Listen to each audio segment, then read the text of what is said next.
Yep, I got you loud and clear. Thank you. Okay, good. Zach is getting the Zoom, the live YouTube thing going here. Just take a few minutes.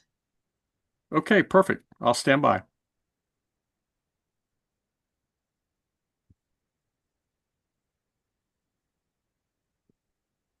We are live and ready to start the meeting, Chair Foe.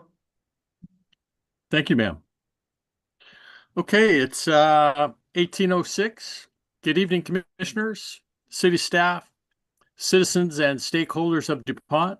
Welcome to the City of DuPont Planning Commission meeting for the 27th of October, 2025. For those attending for the first time and those listening in via YouTube and Zoom, my name is Jeff Foe, and I'm the chair of the Planning Commission.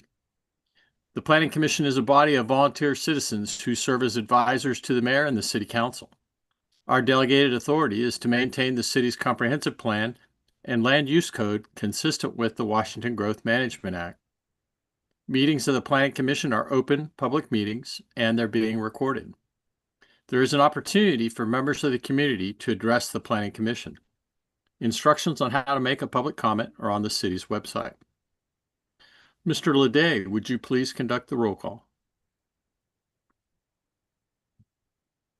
Commissioner Chase, Present. Commissioner Thacker, Here.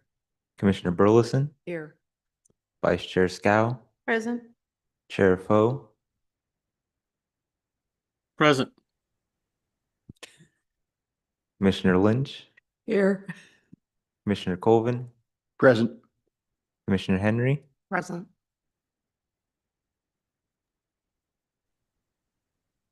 Okay, Mr. Ledet, is there anyone other than myself that is online? no one else online at the moment or in chambers. Perfect. Okay, so there are no public comments. Next item would be then approval of tonight's agenda. It would be appropriate for there to be a motion to approve the agenda as published for the 27th of October, 2025. Is there such a motion? Chair, may I Ma'am. ask that the agenda be revised? So Absolutely. one of the agenda items for the Parks and Recreation chapter is not going to be ready for discussion tonight. So if we could strike that from the agenda. Certainly. So do we say that we modify the agenda as published? You would make a motion to approve the agenda as amended with striking that agenda item. So I make a motion to approve the tonight's agenda on October 27, 2025 meeting with the amendment of removing comprehensive plan update chapter 7 for parks, trails, and recreation. I second that. Any discussion? Okay, hearing none, we'll go ahead and vote. All those in favor of approving the agenda as amended for the 27th of October, 2025, say aye. Aye. Aye. All those opposed, say nay. Hearing none, the agenda is approved as amended. Next item of business would be approval of the meeting minutes from the 13th of October, 2025. Is there a motion to approve the meeting minutes as published? I move that we accept that we approve the meeting minutes of October 13th, 2025. Is there a second? I second. Any discussion regarding the meeting minutes? Hearing none, we'll go ahead and vote. All those in favor of approval of the meeting minutes as published for the 13th of October, 2025, say aye. Aye. Aye. All those opposed, say nay. Hearing none, the meeting minutes are so approved. Next item of business is our comm plan, our unfinished business. And with that, I'll turn it over to Director Kincaid. Ma'am? Thank you very much, Chair Foe. So we have, we're making progress tonight. And I do apologize for not having the revisions to Chapter 7 that we talked about at our last meeting. I'll have those prepared per that discussion, and I'll email them out to you. And then we can pick that discussion up at a future meeting. So for tonight, what I have prepared for you, though, is the Chapter 10, Capital Facilities and Utilities. It is a rough draft, so there definitely going to be things there that are noticeably needing to be corrected.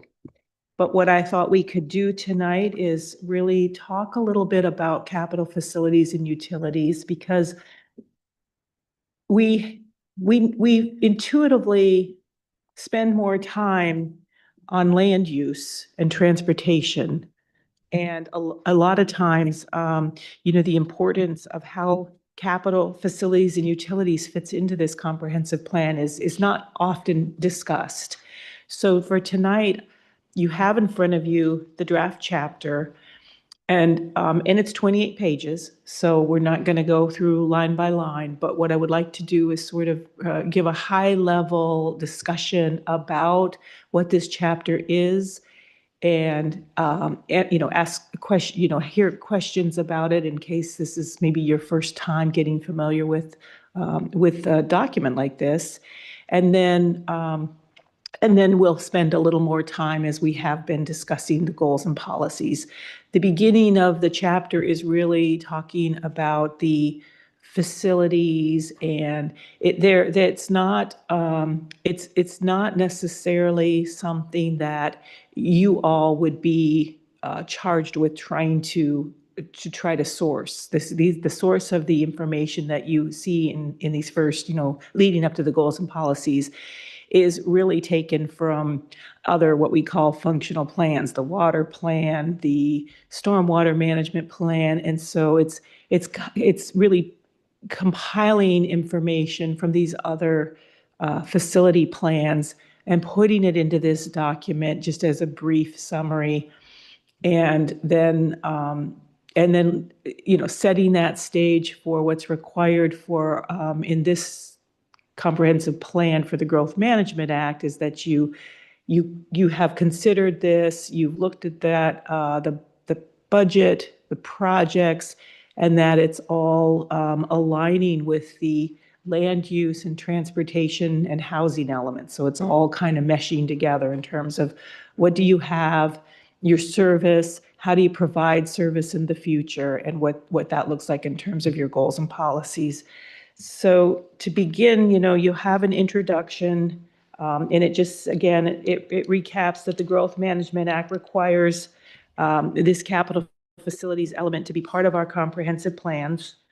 And the reason is obvious, I'm sure, to all of you, that you need to know if you have the adequate level of facilities and services to support development. And very close to like the transportation chapter, how we talk about that, where we look at the existing inventory and what the projected need would be with growth in the future.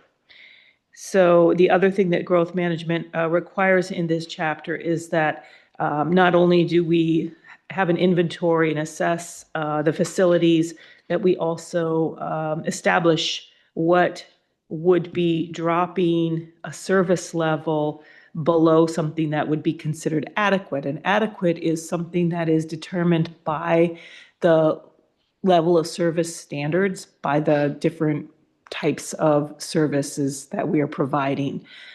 So again, this is a chapter that is required by the Growth Management Act. It's compliant with what is required. It includes an inventory of the existing publicly owned facilities. It includes a forecast of the future needs for newer expanded facilities. It includes the 6-year capital facility plan and identifies financing for those projects. And then it's also joint, so we have capital facilities and utilities here in the same document.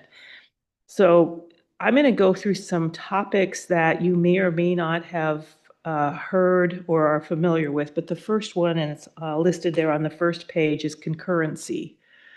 So I don't know, do you recall us talking about concurrency when we did the transportation element? So concurrency is another GMA requirement. And what it says to government is that you have to ensure that you're doing a check to see that the public facilities or services that are going to be needed with new development are concurrent in that the development proposal, the developer, whether it's a public or a private developer, whatever is being proposed has to ensure that public facilities and services that are needed to support that are going to be available concurrent with that development or within 6 years of a permit approval. So that concurrency requirement is actually something that is one of the check the boxes, if you will, that when we receive applications and we're reviewing them in the planning department, there's a form that has to accompany their application submittal, and then we do our check with our water, with our transportation facility to make sure that they have provided that concurrency assurance that. Please, yeah, this is going to be big conversation, so please interrupt with questions. This, I'm probably off on, this is the chapter that would cover it, but since things are moving forward with the states requiring where we might eventually need social services, is that something that, is that Not- considered a service? Or is that- Not at this time, and that was an excellent question because we don't know how far this concurrency will go, but currently the state only requires a concurrency for transportation facilities. That's the only requirement, but it encourages or recommends that you apply concurrency to water and sewer systems.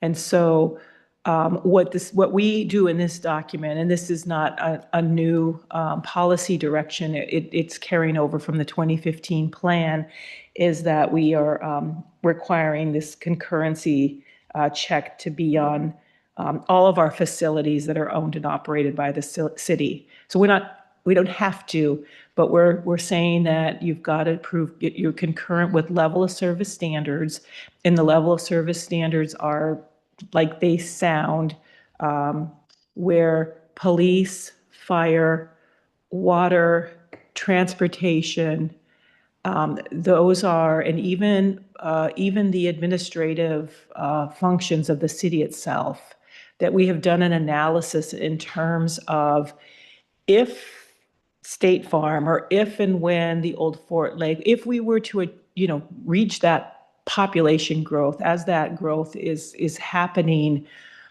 we would anticipate, obviously, that we're going to need more support or additional extension of those services to be able to provide what is needed for that, to support that additional growth or demand on the systems. So right now we say, we've got this level of service, and they're all kind of a little different. You'll see when we get it to that page in terms of how many, in the parks plan, it's like how many, parks, what's your access should you have, that sort of sets the level of service. With fire, they have level service standards that they take from guidance in the National Fire Protection Code, that is response times and things like that. So these different areas draw from different guidance or best management practices to establish the level of service. But it is only the state requiring transportation at this time. Okay, so no social services are being, No. No, lack of a better, forced on us for, not yet. okay, because Yeah. that would make sure we address it if we did. Yeah, and obviously we cannot, at the bottom of your page one, you see that we have adopted LOS standards for all facilities operated by the city. So we cannot impose level of service standards, for example, on the freeway, on the DOT facilities, or on Pierce County sewer. But you'll get into the goals and policies and you'll see how we handle that in terms of the city wanting to assure that that even though we don't have level service standards, there's still the provision of that adequate service that's done in a way that our goals and policies want to see it done. So if you go to the next page, and it's highlighted because it's still, this is from the old, from the 2015 adopted comp plan, pasted here as a placeholder. I'm double checking with fire and PD to make sure. Now, the last conversation I had with Chief Gilly on the level of service standards for fire would be that that he wanted to see that changed, amended to comply with the NFPA, National Fire Protection Agency or Act Administration. Thank you.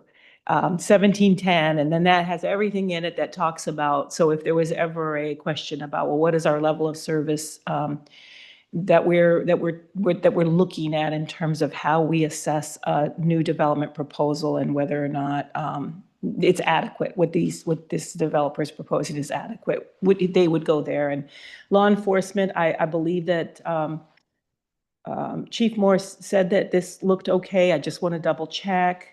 Historic Museum did not indicate that they wanted to change their level of service, so 264 square feet of museum per 1,000 population.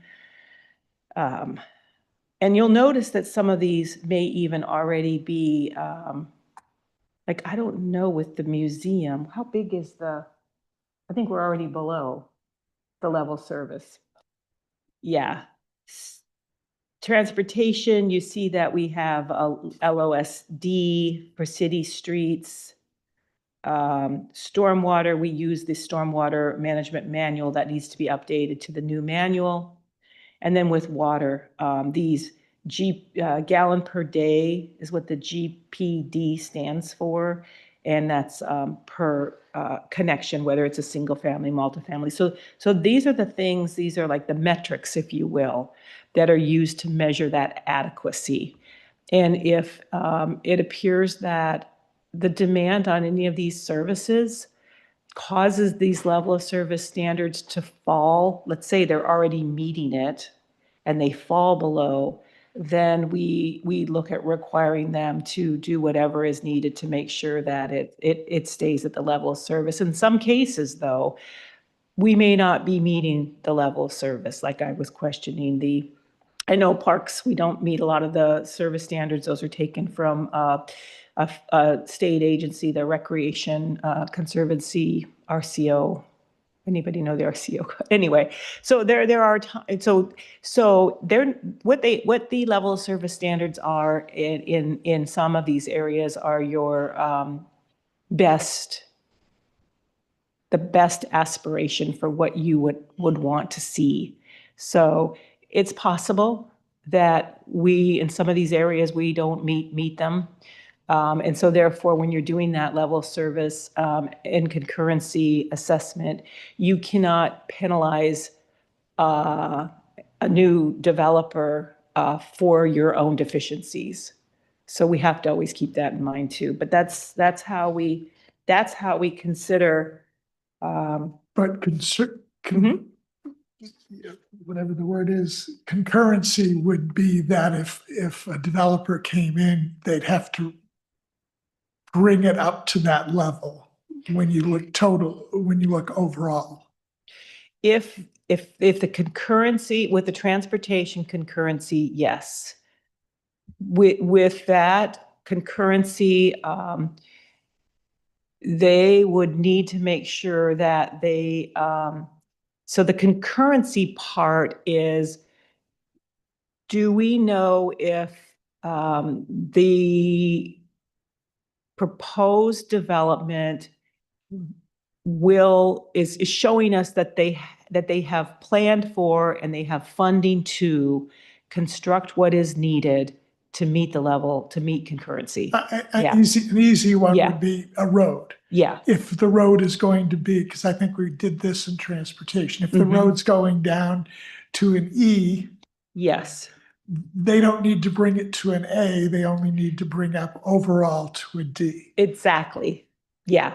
And I'm so happy that you said it this way because it gets complicated to explain. What Commissioner Chase said is exactly right. If the road is a D and their project is going to bring it to an E, concurrency means they bring it to a D. If the road is already failing, let's just say it was a C, it's operating at a D, they drop it to an E, they would have to bring it to the D, not to the C. Yeah, to be concurrent. Yeah, no, thank you. So this is great. I'm hoping that, because this is like, we got to talk this through, right? So regarding the museum, I'd say for now, we have a 10,000 population. Mhm. So we are requiring 2640 square feet. Maybe we are there or maybe not. But if we get to say 15,000 in upcoming years, so does the museum really need to expand to that level, or are we just keeping this as one of the bars to have a minimum standard to meet? It's a bar yes, for a minimum standard. And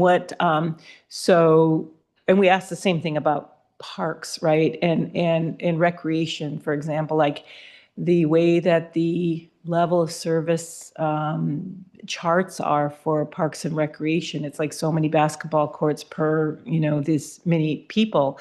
So just like your museum question, you have to ask, it's not a requirement level of service. It is it's a standard, an industry standard for basically think about it as a best practice to achieve. Doesn't mean you will be achieving them or that you may not determine that that is necessary. But it is a good tool because if you are working on a development proposal and the developer wants to engage with a development agreement, then this is a tool that sometimes comes in really handy. Like, we'd really like another basketball court over here, and that would be a way, if it were, agreed on that was needed for the city, then that would be something you could, put in that development agreement. So then the next section is called, it's the essential public facilities section. Now, the GMA has, and so this is basically just sort of a writ, if you will, about the essential public facilities have to be, all cities and counties by law, by state law, have to make sure that they are coordinating on the siting of essential public facilities. It does not mean that the city has to be the location for an essential public facility. And those are things that are typically they're going to be very big. They provide regional benefits in things like airports, state educational facilities, not your local schools, but like universities, colleges and universities, big transportation facilities, correction centers, solid waste facilities, those very large things that a lot of communities would prefer not to have. Some communities see that as a way to support their budget.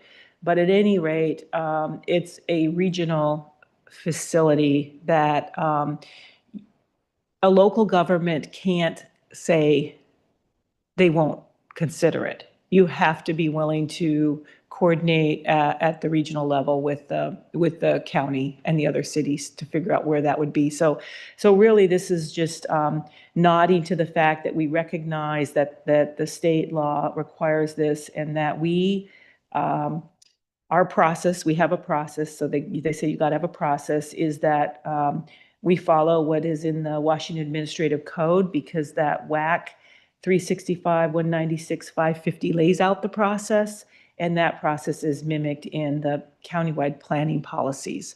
So the city of DuPont, all of the cities in Pierce County and the county itself get together and work on these regional planning policies. And so that process is already determined at that level. Then we talk about environmental and health considerations, and just stop me as we're going through this. So this is something that is new and is talking about how we want to make sure that so this is sort of a different policy direction than what was in the 2015 plan, but that we want our goals and policies to protect our natural and cultural resources and to ensure equity in the provision of public services, and that we can achieve this by avoiding environmentally and culturally sensitive locations when we extend or improve our utility and transportation routes.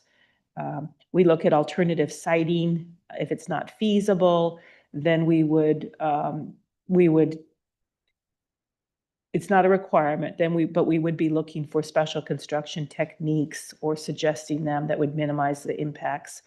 So this paragraph is just really talking about how important it is in this plan, in this city, to protect public health, safety, and try to build equity into our goals and policies for not just, we have to talk about that in our land use, we talk about that in our other chapters and is in our guiding principles. So this is just inserted here to have that sentiment be internally consistent. So then the next page 3 is really starting to list out the public facility, the service providers. And so you see tables 1 and 2 that are really just that list of who's doing what in the city. So you see the table 1 is capital facilities, what's considered a capital facilities, and that's fire and rescue, law enforcement, the museum, parks and rec, and transportation, and those are all provided by the city of DuPont. Then another capital facility, schools, library, and transit, and those are provided by other agencies. In table 2, these are your utility service providers. So again, this is a joint capital facility utility plan, so that's why we have them both here, but they are different. So your electric, gas, telecommunications utilities, it lists who the providers are for that. Sanitary sewer, we know, is Pierce County, solid waste, LeMay, stormwater, and water, city of DuPont. So regarding transportation, just because of our unique geographic location, we do have a JBLM is one of the partner all the time, even during our expansions of the roads. Do we list them here or it's not necessary? It's not necessary because their JBLM roads are not public roads. But they give the land to build the roads or highways or whatever, right? So, But the existing roads, however, are serviced by these 3 providers, JBLM. The DuPont Stillicum Road is actually a Pierce County road. right. Um, It's just like as a partner, do we list them or not? That's We all. do not list them. Okay. Yeah, because this isn't like a partner thing here. This is like who owns and operates, maintains. Yeah. Who do you call if there's a pothole?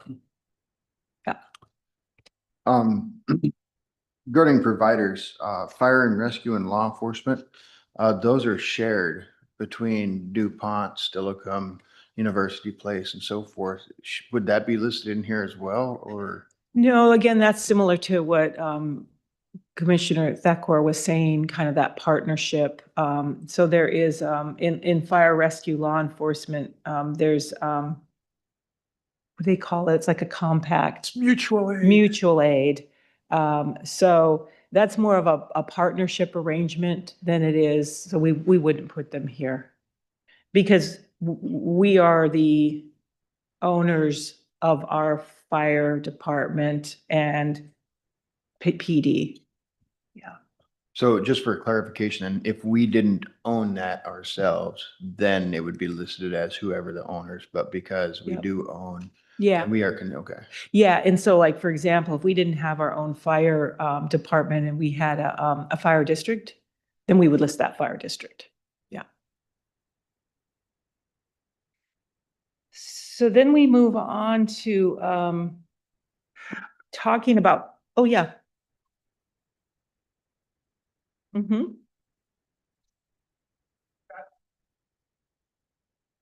Telephone, cell phone. Yeah, yeah.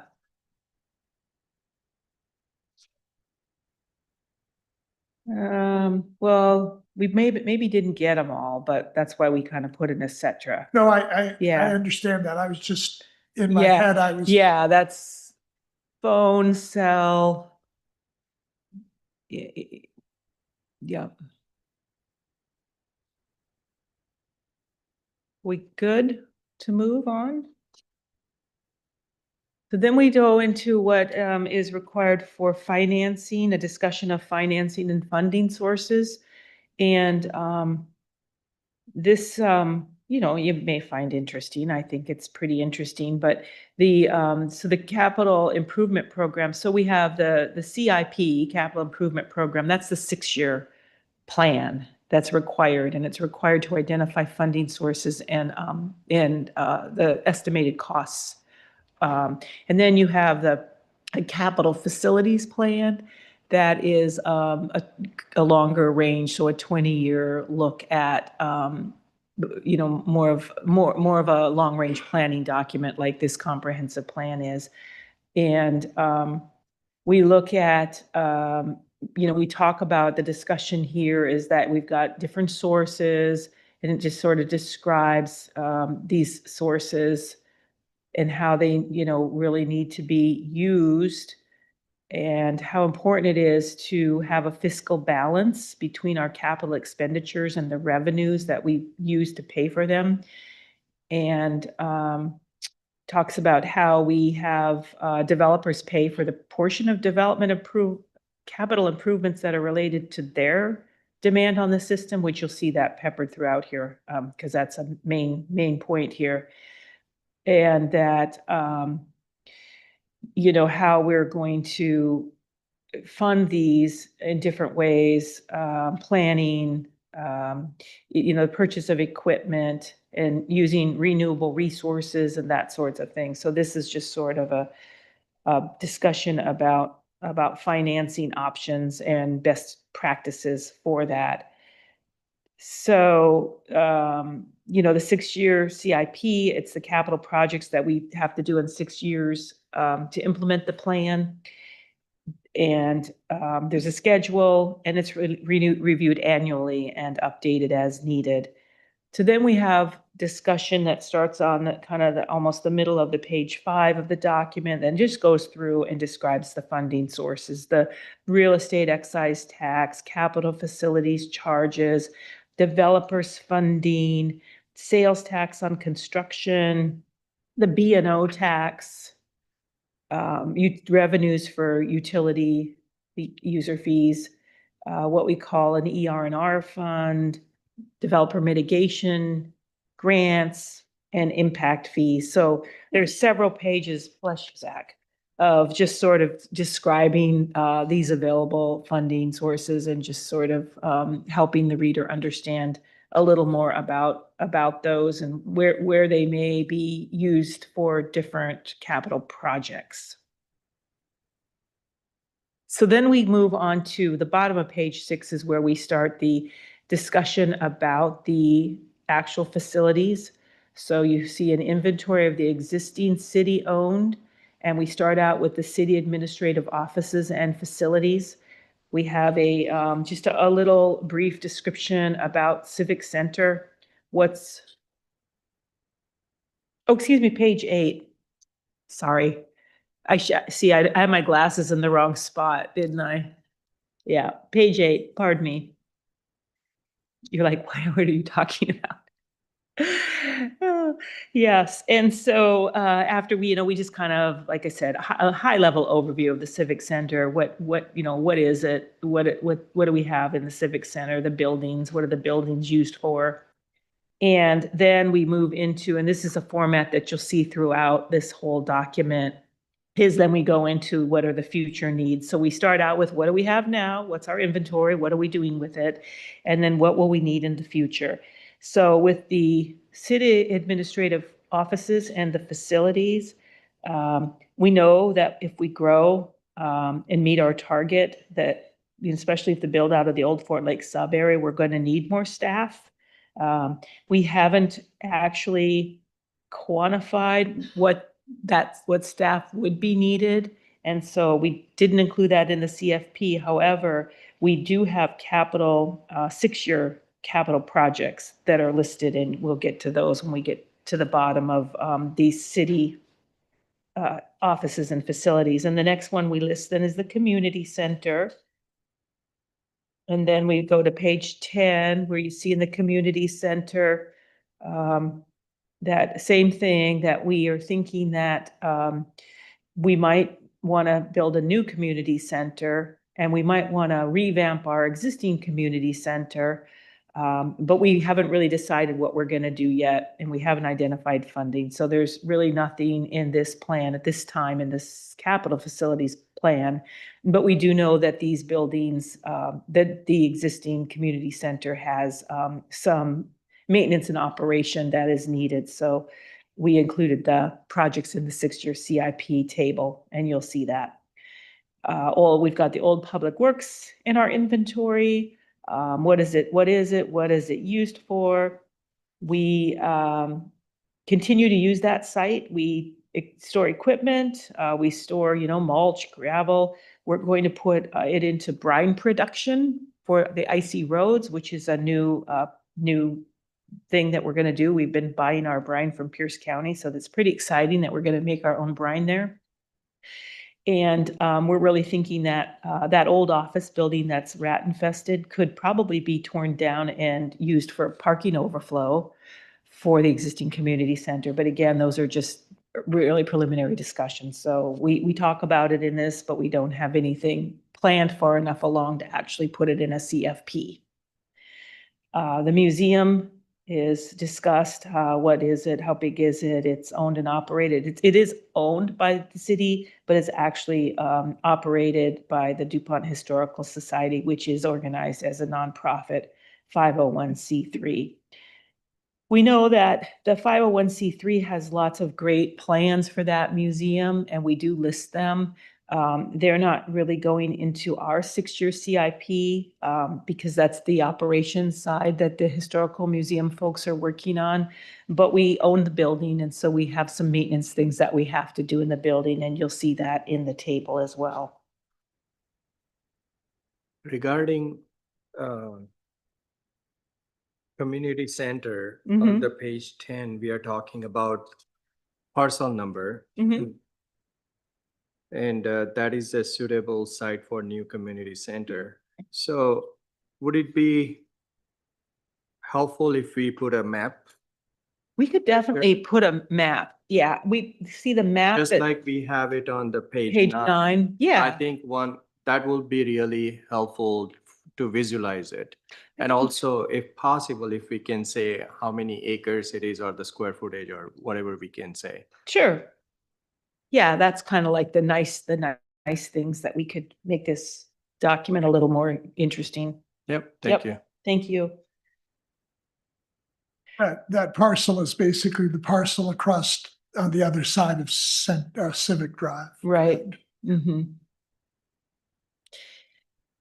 we have the community garden. We're on page 11 now. And that again, that is it's the city owns the parcel, but it's operated by a nonprofit 501c3 organization, and they don't have any future capital projects that they've identified or shared with us. So, and we also don't really have any maintenance to do out there. Just another quick question, and then I'll be quiet for a little while. I read in the same or in the same paragraph that you just brought up about the site, it talks about maintenance projects for this facility are included in the 6-year CIP. Is maintenance part of capital improvement? It is not, and I think maintenance probably isn't the right word. What we're talking about here is painting, roofing. Those are capital projects that are related to maintaining a structure. So they do go into a capital improvement plan. So, Okay, I was just concerned though when I read maintenance, because I yeah. believe that maintenance is not a capital improvement. Well, I have to find another way to describe or define the projects itself, because you're right, it's not like, It's a replacement project. replacement project, improvement project. It just needs a different word there. Right, Yep. and it's in numerous other places, so. Yeah. I mean, technically speaking, you're right. Maintenance would not fall into the capital project. But there are like I said, if you re-roof this building or you put in a new HVAC system, I mean, that's kind of maintenance, but it's still a capital project. So just need to find different words. Fortunately, over the years, the city's had problems dealing with maintenance Yeah. to the point that, are we going to maintain the existing community center? Or are we going to do a capital project? Mm-hmm. Right. And so it's Yeah. one of those touchy points. that- Well, and the words are important here because the legal terms are Yes. important if you're using certain funding streams for certain things, you have to be careful. So I appreciate you for pointing that out. At a risk of, causing some confusion, but continuous improvement projects, I think, are capital expenditures. Continuous improvement projects. Sir, you just came up with a good. But it's got the same acronym CIP. That's okay. Those are the right words then, because that's how yeah, thank you. I just made that in my notes. So then you see highlighted police. I'm still working a little bit with the police because I want to make sure that I'm getting it right. One of the things I need more information on to add here is the inventory, what we can say in a summary about our police department. And we also, I'm pretty comfortable with the forecast of the future needs for PD because we have 6-year continuous improvement projects that need to be had on the facility. But at this time, it's similar to the other question of what will we need when we grow? And that hasn't really been assessed yet. So we don't have a quantification. At this time, we're able to provide the right level of service with what we have. But again, I've highlighted that just because I want to circle back to Chief Moore and make sure that this is right. Same with fire and emergency medical response services. We have the BLS and the ALS. We talk about the fire station, where it's located, how big it is, and what we have in terms of the inventory. And I want to make sure that inventory is correct. In the forecast of the future needs, same thing as PD. We know we're going to need, when we grow, probably more fire personnel. And but we do know Chief Gilly did say that there's a need for a ladder truck. So we'll put that ladder truck in our 20-year plan. It's really tied to the larger, taller buildings out at the old Fort Lake if they develop, because they're taller than what we have here. We went up to 4 stories, didn't we? We went up to 3, we left it at 3? Okay, well, maybe he's just wanting a new ladder. We don't have a ladder truck now, and I know that he has, sometimes they have to borrow one, so. With that coming into the development of that land, and you Mhm. said that the developer is required for transportation and everything to hit the minimum. If we need extra equipment to hit the minimum for fire safety, would that also be maybe concluded in part of the development of that if we don't have the safety equipment Yeah. to coincide with what they want to build? Yeah, I mean, what we'll do is it just, with the EIS on the old Fort Lake, the planned action ordinance, we had some words in there about what might be needed for additional support. But then I also would imagine that it's possible that we may be negotiating through a developer agreement on certain things. If the fire department is saying like, hey, we're gonna really need whatever it is, when you develop this, that would be a So- negotiation. Is there anything I know that's what we did mention that, we did have that as part of the old Fort Lake. Mhm. As far as the future need, is there some verbiage that could be put in here that basically if new needs arise, Oh, yeah, that they are negotiated with developers?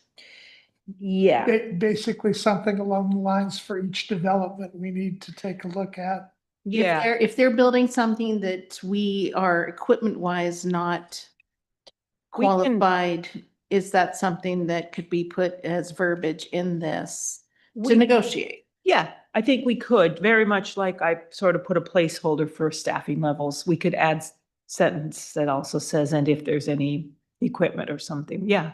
Okay. Yeah, that gives us something to draw from when we are negotiating, so we Yeah. definitely can do I that. mean, obviously, like you said, standard equipment is standard equipment, but if we start needing specialized equipment because we are not Right. equipped for that type of building structure, Right, then that's when it can yeah, be verbalized in the agreement that they need to help assist with that.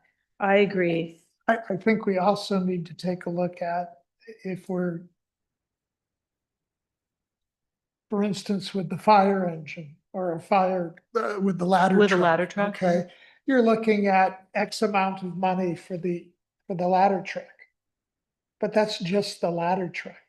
That's not anything that goes In it, inside the yeah. ladder truck, which we also don't have. And so right, I don't know how you look at equipment, because I don't think equipment can come under that, but you need to take a look at, it isn't just $1 million or $1.5 million for a ladder truck. It's another $500,000 worth of equipment.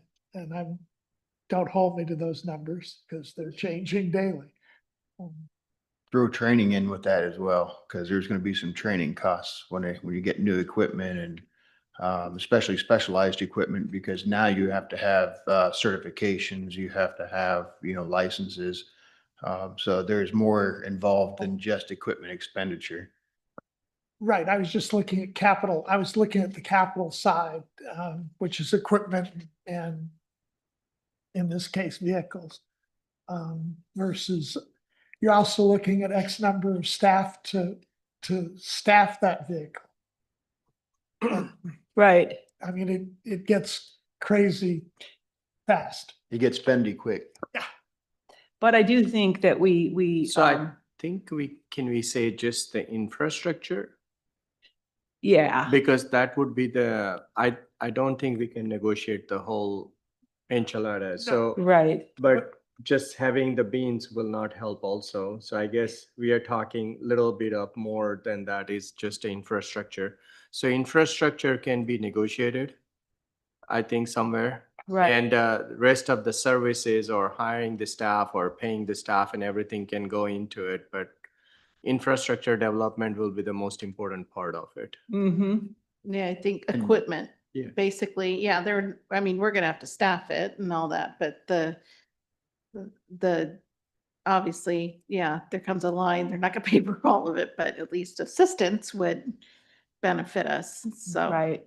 Well, and I do believe new equipment training does fall under capital expense. It But depends how only- you define the capital expense. That's why when you do sit down and read this and you just hang on every word, you'll see that's peppered in here, that it's important to define what you mean by a capital expense to be able to require. And so we tried to be very broad. Again, that gets to not just what could be required or negotiated with, a payment with the developer, but also what funding streams would be eligible for the city to use. I was gonna say, at least for the fire service, a lot of vehicles and those types of things, training comes as part of the overall expense, that it's not just here are the keys and have fun. So then on page 12, that's where you see the actual 6-year project list with costs for these continuous improvement projects. And you can see they are certainly capital expenditures. So these are the things that my team, we all identified would be needed and the year that they're going to be needed. So one of the things that this is just so critical is that, I mean, we have to really think about this and budget and We don't have anything listed in terms of improvement for the community center. There's like this hope that one day we'll have a new building, but there's nothing listed on maintenance of the community. Like The- today, I lead a class, Yeah. an exercise class, and my class has been canceled for this week. And Oh, yeah. possibly next week because of water damage. So, and every time I go in the building or when there's other people who are more familiar with the building, oh, we need a new roof, we need this. So the reason why we haven't put that on the 6-year CIP is because Amy has a LTAC grant that she's working on, and she's just solicited for different consulting firms to do a feasibility study on the community center. So even though right now it's so what we're doing is when we select one, they're being paid to look at the community center and to look at different scenarios for it's expanding its use or programming, and maybe it's gutting the thing and redoing the thing and then coming up with cost for that. So that's why we didn't put anything down here, is because we're in this feasibility study for the community center. And once that gets done, then you would see, so 6-year, the CIPs really need to be updated annually and reviewed annually. So you'll see that in the next review. Mhm. Yeah, I heard about the roof leaking over the weekend. Yeah.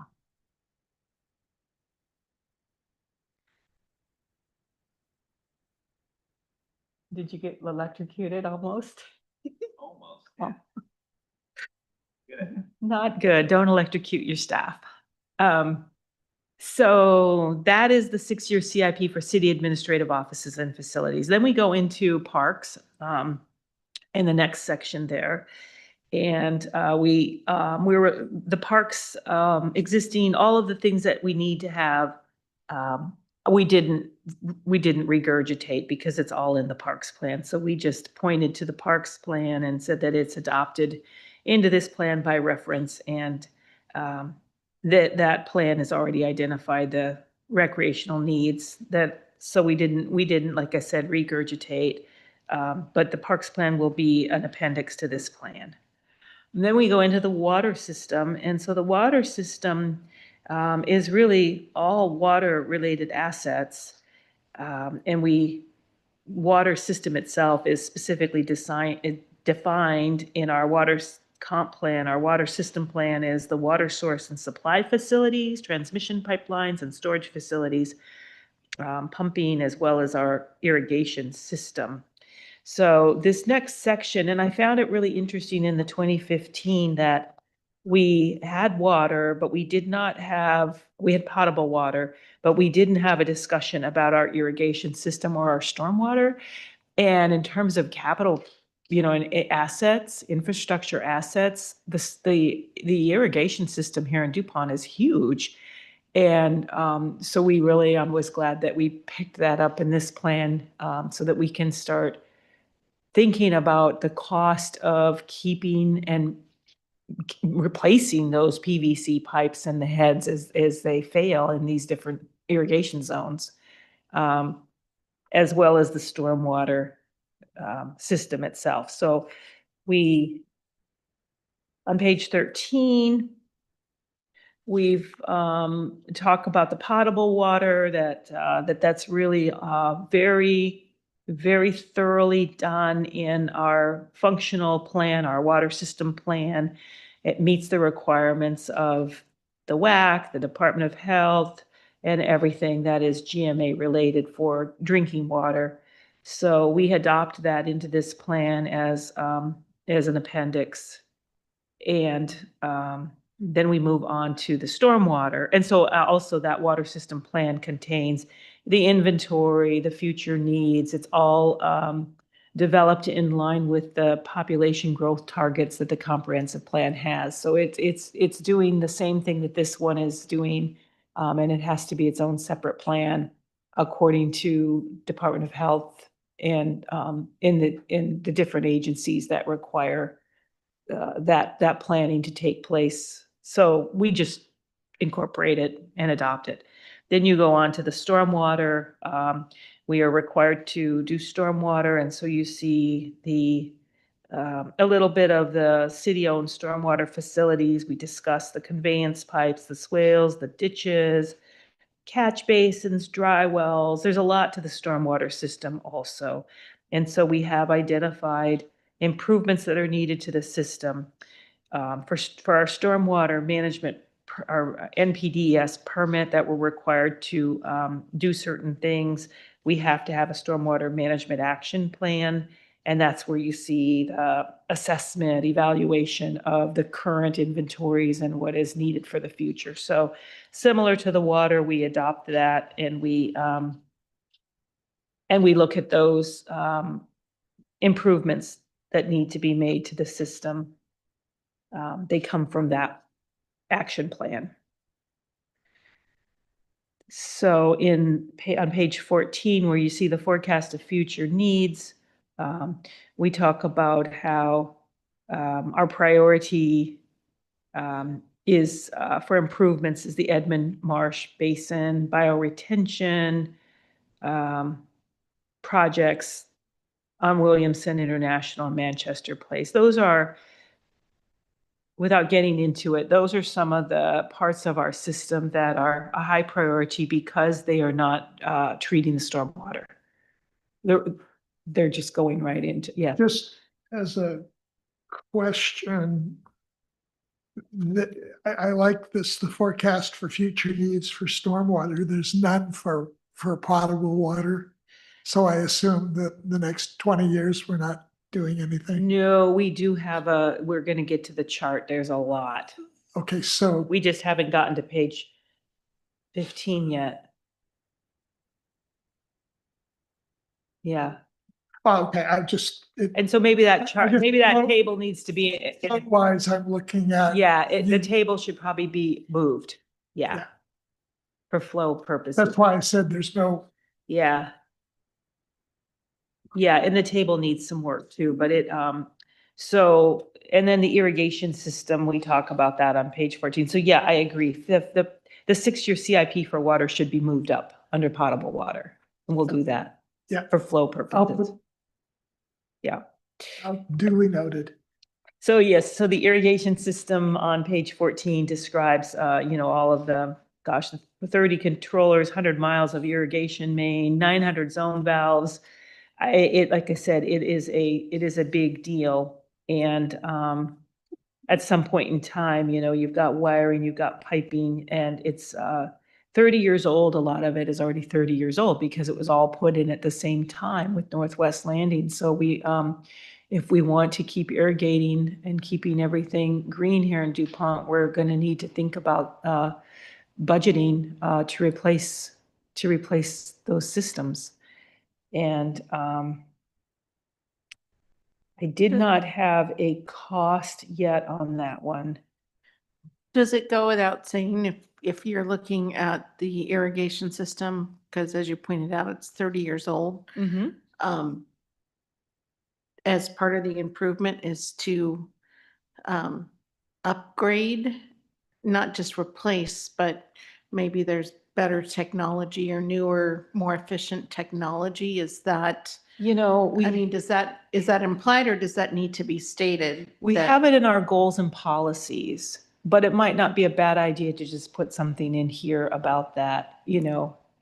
I mean, something. I think, Olympia has like a rain garden mhm, type thing. So mhm. maybe, yeah, something that's a little bit more eco.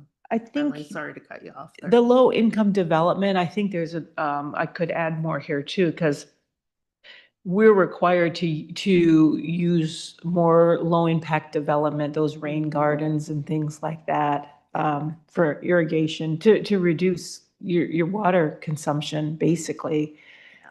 So I think, with the irrigation system, we don't have a cost, but I think we might put something in here about how, techniques or strategies that we could use would be really not thinking about just replacing like for like, but how can we make it more efficient and use technology. So I'll add something there.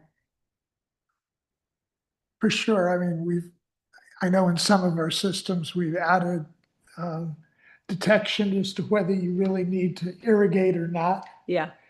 And if that isn't throughout this whole system, it certainly should be. It's not, and the other thing I've kind of been pushing, just my little private mantra is that we choose landscaping that is attractive and just not quite so thirsty. Yeah. But You can't put any grass in the front yard of any new development in Phoenix. It's just, Right. and that's been over 20 years. I mean, I even think about like Center Drive, how you see these boulevards that are super attractive and they aren't trying to do a lot of high maintenance landscaping plants and Well, they if you still look drive nice. The Veterans Drive Yeah. and Lakewood. A lot of people don't like rocks, but rocks beat shrubs. And they're very easy to clean. Yeah. And the way it curves, it makes it nice, it's almost like water does. flowing. And they don't die. No. And they can be simple too. Like one of my favorite roundabout medians is Log Cabin Road in Olympia, where they have, you see their water tower and they put just burning bushes around. That's all they have. And they're pretty water, drought tolerant. And then they have these cool, there's no rocks there, but they have these really cool like totem things. And it's like, it's very pretty and it's very low maintenance. I never see any weeds out there. I never see anybody having to work out there. Yeah, we just might want to rethink some of our landscaping ideas, but that'll be another meeting for another day. Do we have a water reclamation plan or program? We have a requirement through Um, the Department of Health, yeah, and it's in the water system plan. And I ask because, talking about grass in the desert, Fort Irwin out in the middle of, literally Death Valley has one of the most beautiful golf courses Oh, yeah. that's well maintained. But they reclaim all of their water to include sewage and they have several reverse osmosis machines that purifies the water. Mhm. and that's how they irrigate, you know? So, I mean, if that's something that we're really looking at doing, trying to become more efficient, more water usage, then how do we use our reclaimed water? Mhm. Yeah. So then we go to page 15, and this is where you see the 6-year CIP for the water. So our 6-year CIPs are going from 2026 to 2032. Just because we're adopting this a year late, so we might as well just make and then every year when we redo our CIPs, you know, that year will shift. We already do this annually for the Transportation Improvement Plan, the 6-year TIP. And so we have goals and, you know, in here to now do this annually for these other 6-year CIPs, for these other facilities and services. So, yeah, it's a pretty hefty list on water, as you can see. And that's just the 6-year. We have identified beyond 2032 for both water and stormwater. And so then you see the stormwater on page 16 and all the projects that are in our 6-year CIP for stormwater. And that goes on to page 17. We'll definitely reconfigure these tables. Then on page 18, you see the transportation section where all the transportation stuff is in its own chapter. And so we just tell the reader that everything that we're supposed to have is in the chapter 9 of the plan. And it has its own 6-year CIP, if you recall, and its own CFP, and all the inventories and everything, existing conditions are there. Then the inventory, so that we just talked about what the city owns, and then we go into the inventory of the facilities that the city does not own. So on page 18, we talk about the school, the library, sanitary sewer on page 19. Page 20 is the energy, the electric energy. Page 21 is the natural gas. Page 20, bottom of 21 is telecommunications. And that Commissioner Chase, and that talks about it's the broad term that encompasses television, internet, phone, mobile, all of that, which you had a question about when we were looking at the summary chart. 22 is solid waste with Lee May as the provider. So that is the section that's the front matter of this chapter that has kind of all the inventories and all the discussions and the 6-year CIP. Now we get into page 23. That is really the goals and the policies that we want to think about. And if we could just work through those tonight. We have our first goal, and we have them split up for capital facilities and utilities. We have them split up.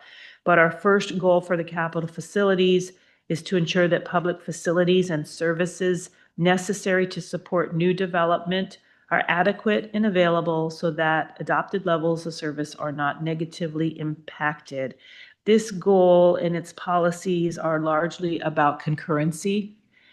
So the policy 1.1 is that every development application, both public and private, shall be evaluated for concurrency for the provision of transportation, water, law enforcement, administrative services, fire protection, parks, recreation, trails, and open space. And so that's just a policy that we talked it through when we were discussing the first part of this plan, that those would not be, they're not required by the state law, but we are employing a policy to do it. As long as we have fire protection in there, do we need to also have emergency medical services? Yeah, thank you. And likewise, I'm sure that there's a standard for that for the city. So in that standard section or that standard table, there ought to be that for emergency medical services. Yes, and thank you. That's a good addition. Utilities isn't mentioned in here. Utilities is going to have its own section. So if you, and I'll just, so you can see how this is organized, is that the first thing is the capital facilities, and then you'll see utilities having its own section on, starting on page 26. I didn't expect you to know that because like it's, the preview wasn't provided. So thanks for asking. So then we, and then we talk about policy 1.2 is that we are gonna, and this is really important to me as a planner, is that we're gonna maintain our, and keep an up-to-date concurrency management system. So we don't really do that right now, and it's really important that we do because we need to know, who has, is in the pipeline that's concurrent so that we can understand how, when new ones come in, you know, when they're going to drop off. So, so that's something I've been working on with my team. Policy 1.3 is that we're going to rely on those functional plans, the water system plan, the stormwater plans, transportation plans, sewer, the Pierce County sewer plan. That's what that policy is saying, that all those plans would be something that we would look at when we're reviewing an application and determining adequate level of service, whether they're going to be able to achieve that. And then we talk about policy. Yeah. Go back to 1.2. Does that have to be an up-to-date concurrency management system, or do we want to look at it annually? Well, I wanted to put annually, but then I was afraid I was going to overpromise, but annually probably is better. Yeah. I'm troubled with up-to-date Okay, let's put annually. because Yeah. that defines it needs to be done annually, not up-to-date. Oh, gee, Yeah. I just thought we might ought to do it today. Yeah, I think you're right about making that annually. I thought about that when I was typing it and I was like, oh no, but what if we can't do it? Yeah, it should be annually. Yeah. Also, just to add what you just described about the EMS, and it doesn't say on 1.1 if we want to add that in. That's where I was adding it. Oh, okay. I thought you were adding in the previous one. No. Yeah, okay. 1.1 will add EMS. 1.2 will change that up to date to be annually. So then, Yeah, and you could And probably then- add EMS to 1.3 as well. Okay, got it. Yep. Yeah. And so, and then 1.4 is that we talk about the coordination with Pierce County and the countywide policies. 1.5 is that we require developers to contribute their fair share for capital facilities improvement that are needed. So that just sort of, you know, full circle on what we expect developers to do. On the second goal here, I'm sorry, did you guys have a question or a comment? No, we were discussing about this EMS because I thought he was suggesting that we are going back to the page 3, and there's a fire and rescue, and there also could be We added. should add EMS. EMS, yeah. While he said it's 1.1, I'm like, even if for the 1.1, you have to go back and add it in on the Absolutely. initial pages. Yes, That's what I was, okay, we got it, we got it. is that what you said? And that's what I was asking. We got it. Okay, goal 2, providing adequate, so goal 1 was really all kind of about concurrency. Goal 2 is talking about these level of service standards. So providing adequate public facilities that achieve and maintain city level of service standards for existing and future population. So this one isn't necessarily all on developer. This is the city actually working to achieve, if it has level of service that it would like to attain, we work towards that as well. And so the policies under that are that we're going to continue to evaluate and enforce level of service standards for all city provided facilities and services as minimum thresholds necessary or maybe desirable to serve. I think we should probably say desired. And then we talk about in policy 2, that we're gonna finance the 6-year capital facility plan within our financial capacity. And this is an important one because the best laid plans sometimes just don't work if you don't have the revenue to do it. So this is a way for us to say like, hey, we really should policies that we finance it, but if our funding doesn't fall short to be able to do it, then we need to do something. And whether or not we're adjusting the level of service standards, we're changing something in our land use element, we're changing our, somewhere we're going to go back and we're going to say, because it always has to be balanced. And if we find that our revenue is less than what we need to be able to pay for it, then we need to go back and figure out what do we change to balance that out so that it doesn't look like we're trying to promise something that we can't deliver financially. So then policy 3 is preparing a policy to prepare an annual update of the capital facilities plan. And so that's something also that's important, just like in these planning documents, I will say, have been, we need to do a better job, basically, on the planning document. So this is saying that we're going to work on updating the capital facility plan annually too. And policy 4 is that base the financing plan for our capital facilities on realistic estimates of our current local revenue and external revenues that are reasonably anticipated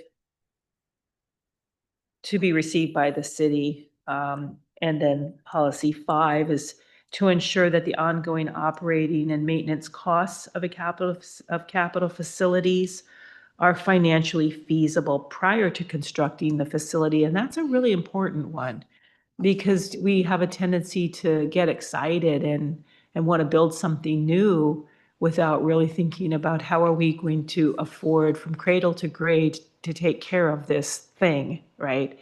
So that's important. Can we go back to 2.2 for just a second? Sure.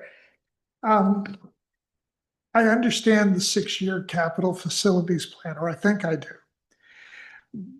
But then we also talk about services a little later, and I think it's but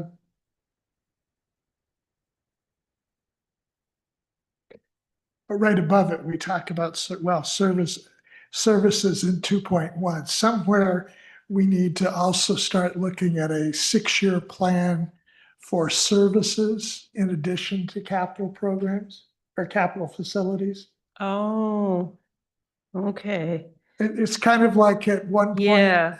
I see what you're saying, but The city there's a gap. had an opportunity to get a piece of vehicle or a vehicle, excuse me, for nothing. Yeah.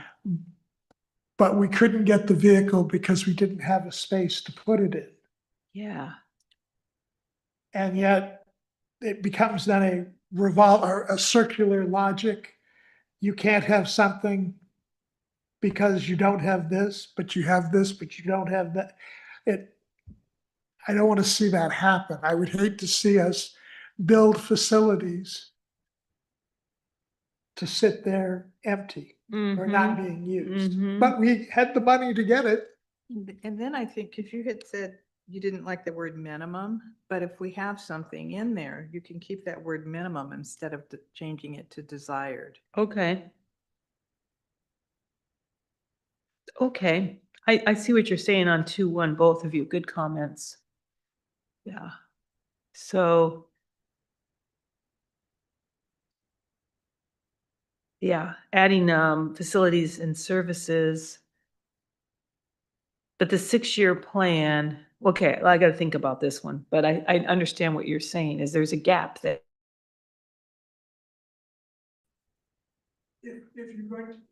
If you're going to plan facilities, then you need to plan what services are going to be provided in in that facility. And then that gets hauled back to, this whole issue of maintenance and operations and the whole 10 yards that need to be looked at. Yeah. Okay. Well, I'll put some thought into that one. And then, we move on to goal 3 for capital facilities on page 24. And this is a regional goal that our needed public facilities and improvements will be provided in a manner that is proportional with the development of the city and the region. So this is sort of a way for us to think about working under policies, the policies underneath this 3.1, that we work with the school district to coordinate the development of new schools to coincide with the growth of our population. Policy 3.2, we identify appropriate sites for construction of schools to meet the needs of the community. And policy 3.3, we are coordinating with the non-city service providers and adjacent municipalities to ensure consistency in providing public services consistently within the region. Do we need to identify appropriate sites, or does the school district need to We have to work I together know it's on that. together, but Yeah, but really, they're the ones that are going to come to the city and say, we'd like to put a school here.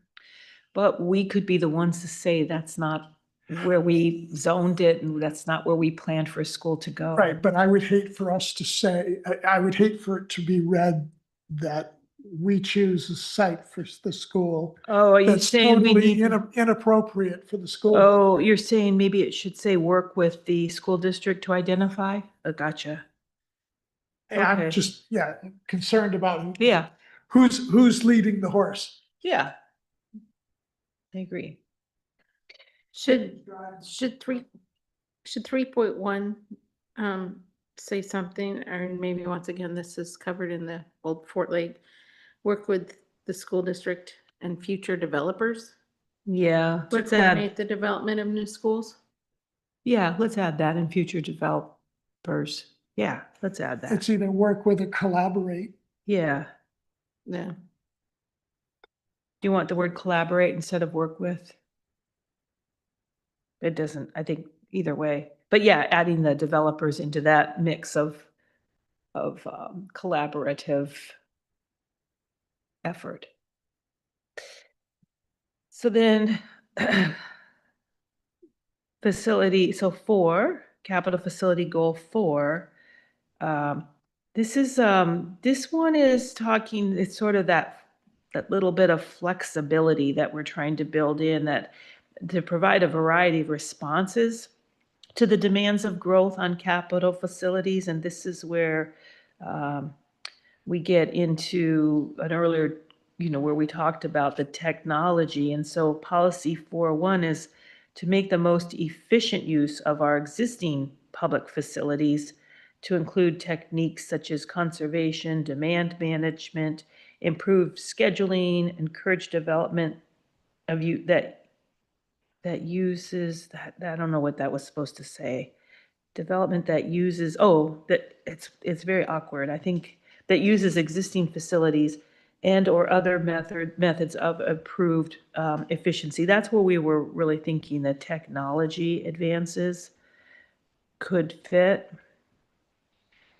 Then policy, provide additional public facility capacity when existing facilities are used to their maximum level of efficiency, consistent with the adopted standards for levels of service. So we have the ability to look at something that is currently existing and to maybe tweak something to add additional capacity without going through, a capital project.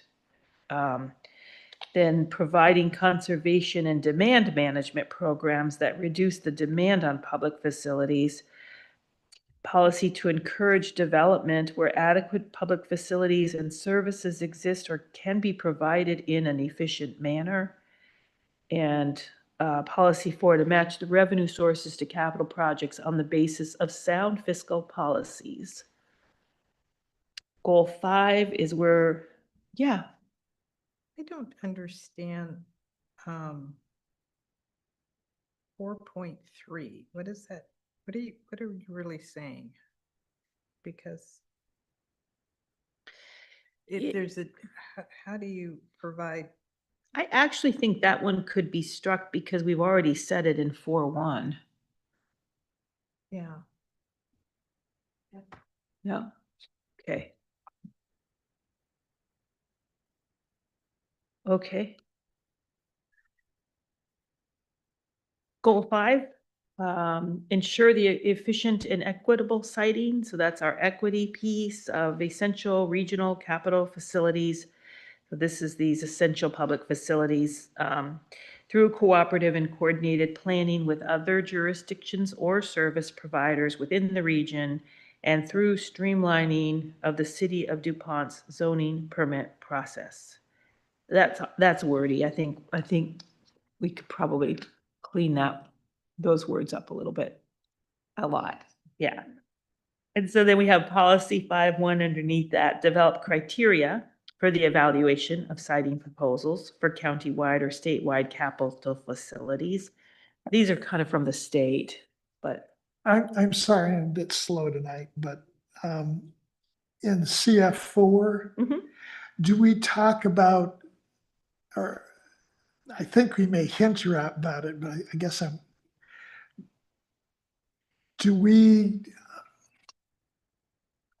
the school district, for instance, Mhm.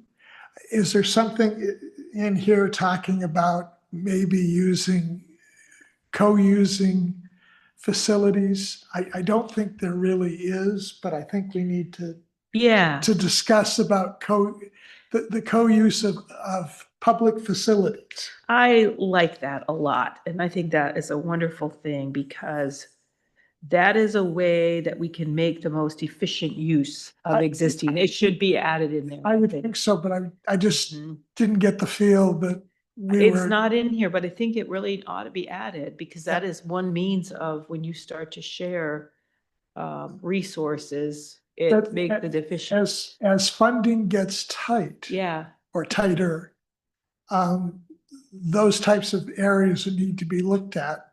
yeah, I agree. Seriously. And I think I'll maybe put another bullet under 4.1 that adds that in there. If that's okay with everybody. Mhm.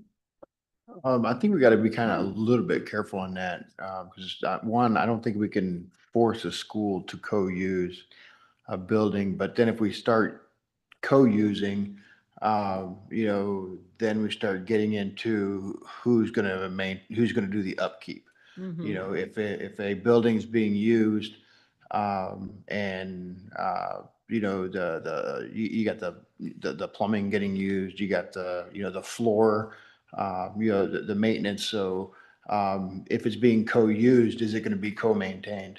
Well, and I agree with you heartedly. I'm just looking at, we already co-use public facilities for religious purposes. We even today use public facilities, non-city public facilities for our recreation program. I'm just saying, instead of going ahead and building something that's used a few hours out of the day, is there not some other public facilities that maybe has downtime that we need to be looking at? And it's also Yeah. not always free.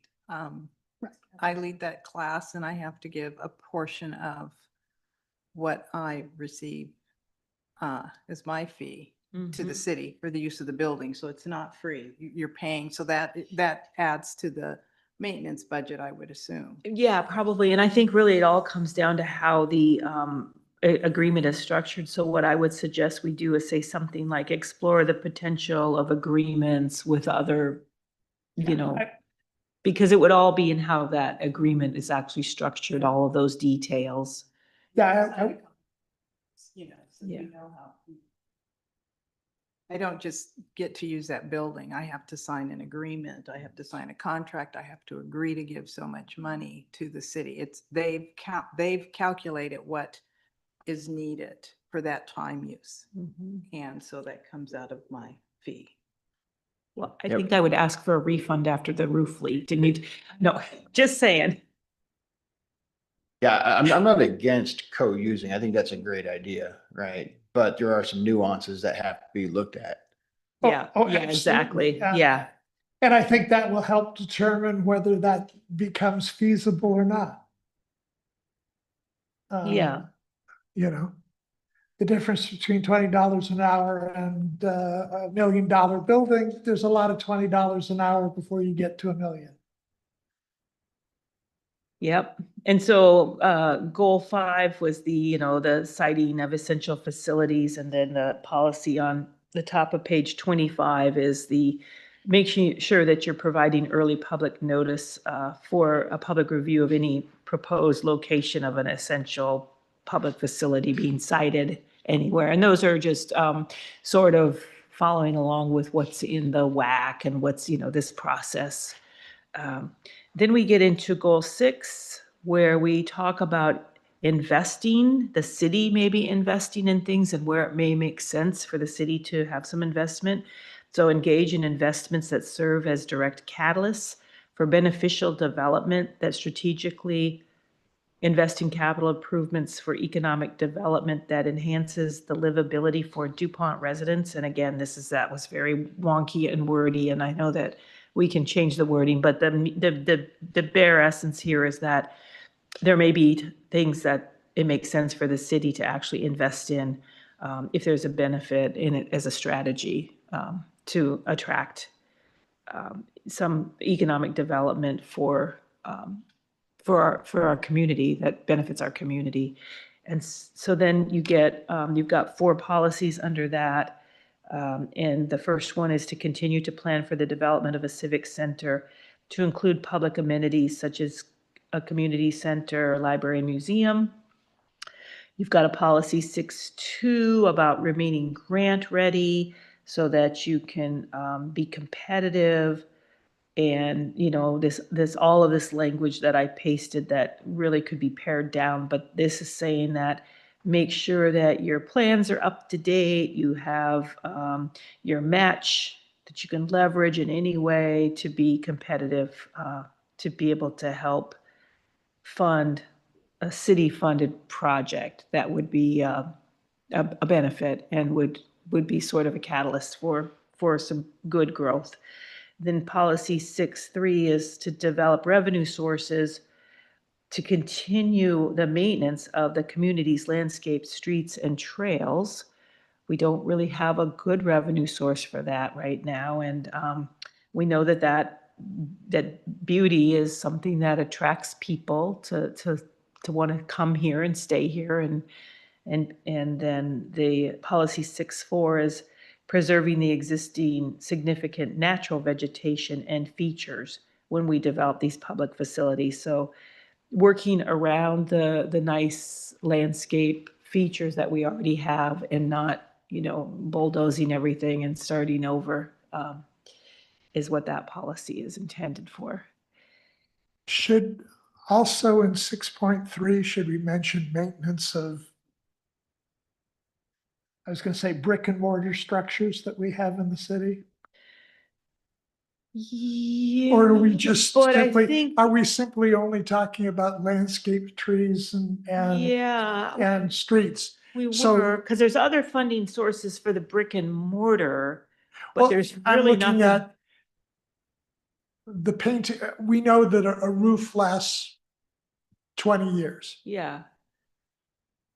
Should we be, how are we going to pay for that? Are we doing any maintenance for that? Or are we just letting the roof fall apart in 20 years? Some Well- people's roofs go 20 years. Yeah. Some people's roofs go, in my case, it went 50 years.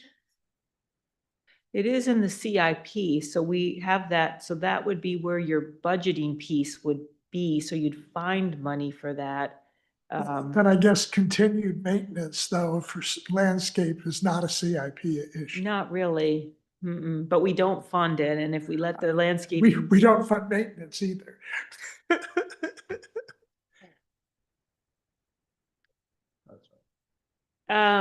I am okay with adding more to 6.3, but I actually think that sometimes when you to me, this is very pointed, like we really need to figure out how we're gonna, I'm yeah, not disagreeing that our landscapes, trails and streets Yeah. don't need to be tended to. yeah. I'm also saying that we have $1 million structures that we're not doing maintenance on either. Right. Well, what is what does the commission think? I mean, we can expand that. Should we expand 6.3? Can I ask a question? Mhm.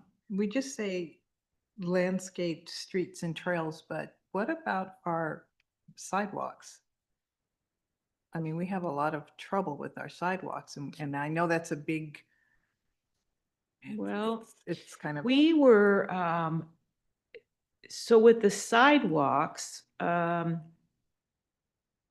we wouldn't want to put ourselves in a position, a policy position of paying for sidewalk repair. Because sidewalk repair is really the responsibility of the adjacent property owner to repair their sidewalk. And nobody likes that answer, but that's the answer. Okay. That's in the DMC. Mm-hmm. And it's also kind of like in the state law. So I don't know. But I think if you're wanting to think more about revenue sources to maybe expand beyond landscaping, we could do that if you want to and say maybe our public infrastructure, which there are some sidewalks that the city is responsible for and not a adjacent, homeowner. So But this, yeah, that we are responsible for, exactly. this goal is talking more about for the livability of DuPont residents. And I Yeah. don't think a brick and mortar structure has a whole lot to do with livability of so I'm not saying that we shouldn't, I just don't think it would go here. Well, then, It might go, Well, and I think, Order be the responsibility of that building owner rather than the city? I really. So I think if I can. Go help ahead. Both the Yeah. sides is what I am understanding is like we have a sign says City of DuPont, welcome to the State Farm building. So that's kind of a structure which is made out of bricks and what he's trying to say possibly. But I think if you're not, then you can clarify. But I think that's part of the landscape of the city. So when we say that communities landscape, so I consider that all of those comes within the landscape and that has to be maintained or Okay. preserved or whatever we need to do. I, It's a city-owned landscape. Right, I was okay. also not really saying, I'm not disagreeing with that. Mhm. But I'm saying that where do we maintain, and I shouldn't have used brick and mortar per se, but where do we go to maintain this building? so Where here's, does the funds for the Mhm. public safety building go? Where does, what? I'm just saying though, I mean, they're already, if we're looking at streets, we have a street fund. Streets should come out of the street fund, no matter what it is. Landscaping, we're talking landscaping, not the streets. So but- landscaping and trails are two things that kind of fall out of, That I the would normal. I would say street needs to fall up. okay, well, I would posit that goal 2 would be where you'd put it, which is provide adequate public facilities that achieve and maintain city level of service. I- So Okay, thanks. I think that would be good. are we moving 6.3? Are we leaving Wait, 6.3? But because what about, we have these big Center Drive, I mean, what category does Center Drive fall under? Because that's a landscaped street. Yeah, So. and that doesn't, the street fund itself is not No, but. the available to landscape- do that landscaping. That's what this policy Yeah. was trying to get to. And we don't have a funding source for it. I think what I'm interpreting in all this is that the certain things that were brought up as far as that are essential, that are sidewalks that are, what I'm reading into this is that we take care of the necessities. But what we seem to lack is the things that are not necessities that get pushed by the wayside, i.e. the trails, the landscape streets, things that aren't critical. A roof is critical. Yeah. The buildings, the services, those are critical. We're not going to not fund replacing a roof or the siding. So what I'm reading in this is that as part of the livability is we need to find the sources, develop revenue sources to take care of the non-essentials that seem to get pushed by the wayside. Because it's a foregone conclusion, we're going to maintain the essentials. This is where, so I don't think this has anything to do with the necessities that we already maintain. I think what this is interpreting is for those things that kind of get pushed on the back burner, we need to bring to the forefront. We need to maintain them better, and we need to come up with the resources to maintain Well, them. that's what the. I would Yeah. I would agree wholeheartedly with you. I will then present to you the community center. And we've adequately maintained that, right? I well, think today we well- talked about that. Well, A see, few minutes here's, ago. here's what I see is what happens and why I think that this policy is important, because what happens is that you have these competing interests. You've got people that are yelling about they want this Center Drive to be weed-free and look beautiful when you drive into the city. Then you have people that are saying, yeah, but the roof is leaking over here. And the loudest voice will win. And unfortunately, at this time, community center lost, Center Drive won. So if we say, like, we already recognize that we're taking, robbing Peter to pay Paul when it comes to these, landscaped areas, we need to develop a revenue source to take care of them. That's what this is saying, so that we're not constantly pulling out of areas that are essential because we have people that are,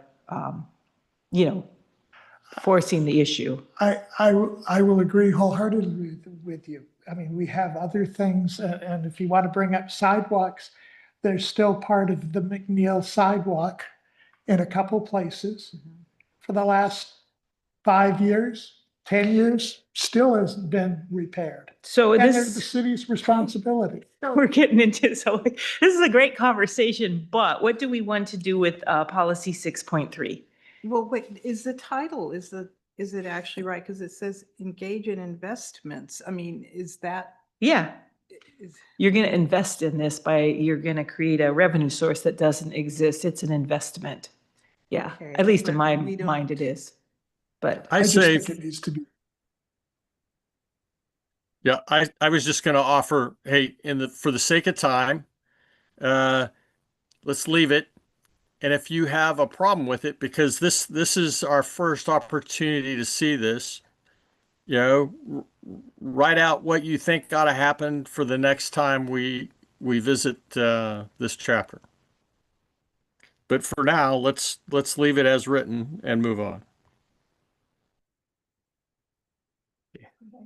I have a question. Yeah. And not regarding this, but I think it's important for me to understand, and I think a lot of people to understand about the sidewalks. And there's a lot of issues going on, and even when we walk, it's an issue. Mhm. So if it is, just like you said, right now, it's a homeowner's responsibility or the property owner's responsibility. And certain places might be cities because Right. it belongs to city. That's how I understood. yes, So if people don't know and they haven't fixed it and something goes wrong, whose liability it is? I believe their homeowners insurance will have to pick up, will be, the liability will fall to their homeowners. The homeowner's Yeah. responsible. Yeah. And does Liability it- for the homeowner. Does HOA or ROA takes any initiative on this? No, and the other issue, along with sidewalk maintenance, if you have snow Yeah. that you haven't cleared Yep. off and somebody trips and falls, you're liable Yeah. if it's in front of your house. Yeah. It's the same thing. So, but we've been in a city that was, a big chunk of it was developed by a tree company. that put these trees in that had no business being on streets. That, you know, so the city managed to come up with some funds to replace street trees. Well, that's gone. And unfortunately, people remember that Mhm. and say, why isn't the city still paying for that? Because they never should have in the first place. They shouldn't have. That's just the bottom line. And, you know, and we need to find some way to get through to our homeowners that we're all responsible for those street trees, and you can't just take them out and not replace them. You move to a city that has a tree canopy, you know, that we have a tree program to maintain trees. But, you know, we do a lot of dancing around because the city paid for it. Thank you, city, for paying for it. But now we have an issue that everybody thinks the city should pay for it. City didn't have any money. Yeah, and I hear a lot about that, but so goal number 7 is, design and locate capital facilities with features and characteristics that support the environment, energy efficiency, aesthetics, technological innovation, cost effectiveness, and sustainability. So they're sort of our sustainability. This is about the designing and the siting, the location of these things, and how we want to, in policy 7.1, think about climate change on the public facilities, and make sure that we're investing to move into more low carbon energy sources, green initiatives. Policy 7.2 is about locating things that are near transit or possible future locations. So we're considering climate change. This is all about our sustainability and climate. You know, looking at social and health impacts. Policy 7.3 is to implement and encourage environmentally sensitive building techniques, low impact surface water management methods. There's that LID. 7.4 is the co-location of capital facilities if it's feasible to enhance efficiency of the use of the land, reduce public costs, reduce travel demand, and minimize disruption to the community. 7.5 is practice efficient and environmentally responsible maintenance and operating procedures. 7.6 is incorporate the consideration of physical health and well-being into decisions regarding the location, design, and operation of capital facilities. Anything we want to talk about there, or can we go on to 8? Okay. So ensure that all public facilities and utilities are sited and provided in an equitable and sustainable manner. So that is more of our,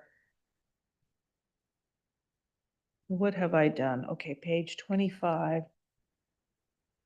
Oh, page 26. Okay, so then we have 3 policies under that talk about the affordability and equity in terms of access to public services, drinking water and telecommunication infrastructure to provide access to all community, especially underserved.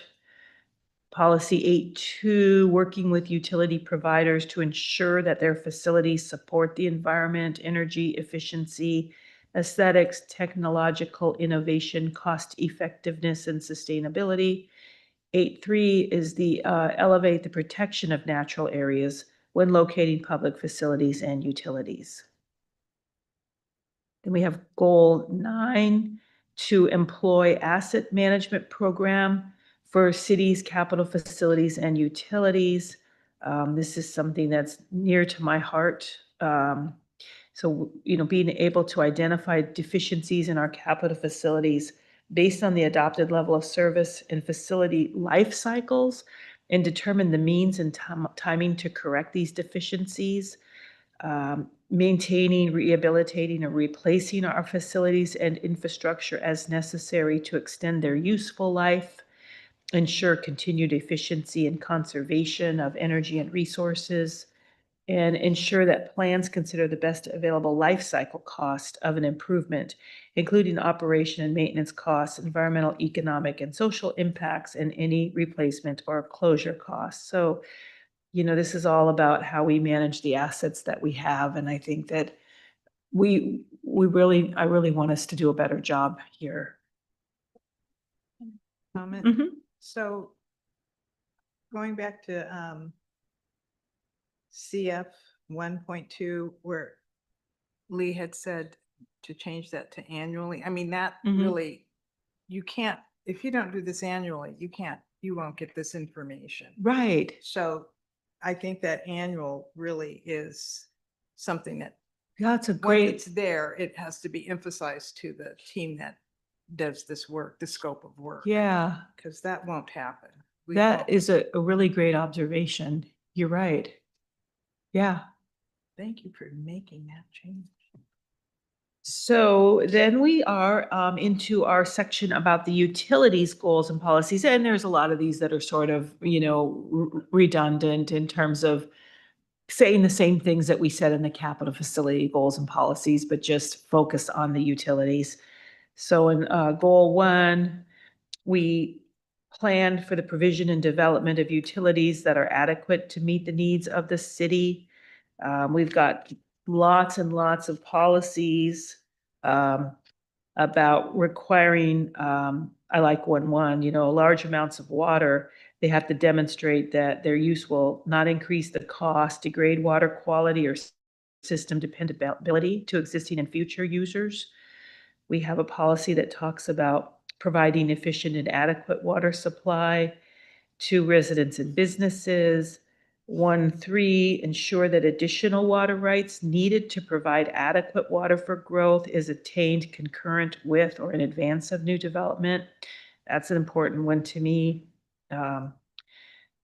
Because we don't have an inexhaustible supply of water that we are permitted to use. And if we bump up to whatever the State Department, our water right is, then we have to get additional water right approved. So this puts a little more pressure or a little, I guess, more leverage on developer to work on that because it's not cheap. And then we have policy 4 that we're going to continue to use best available science to protect our aquifers, including water conservation, education, and landscaping standards. Policy 5, we require wastewater system extensions to continue to connect to the county's treatment facility to accommodate all new development. And wastewater, and storm drainage lines are going to be developed within public rights of ways. Rather than spaghetti lining across other people's backyards, and in 50 years you realize that somebody it happens, right? Yeah. Anyway, policy 8, require new developments to incorporate appropriate on-site stormwater facilities or connect to regional facilities to prevent pollution. Page, and it goes on to say siltation. I have Yeah. a question. Yeah. We have under 1.7, require all new development to have sanitary sewer service? Is that instead of, a septic? okay, why don't Or we say an that? on-site, well, we're requiring them to have sanitary sewer service. Okay, require them to have sewer service, not septic service. Spell it out. You want to say the not Absolutely. on-site OSS? Okay, sure. And is there a way on 1.4 for the landscape standards to be like water conservation landscape standards, or I don't know. Yeah. We put I in a think, new lawn and we watered our grass like 2 times a day. I mean, it looked fabulous, but we felt bad every time. So, yeah, oh no, we'll yours is nice and green. we'll play with that one about whether we Yeah, can like add. something where it's conservation focused, I guess. Yeah, The- okay. And then, yeah, that'll be good. We'll do that because then when we get into our development regulations, our code work that we're going to do in 26, then you'll see we'll be able to implement that by, kind of water-wise plant language sorts of things. So I have a quick question, not to beat a dead horse, but on the utilities, when you talk about the water rights and the fact that they have to buy and that there's a limited supply, we all know that we had to compromise on the amount of people in the population due to the Growth Management Act. But if this turns around and the EPA and the water rights don't exist for what the Growth Management Act is requiring, doesn't that supersede the population that we have to allow? If we can't have water Right. because it's not available, Right. then we can, in essence, rezone.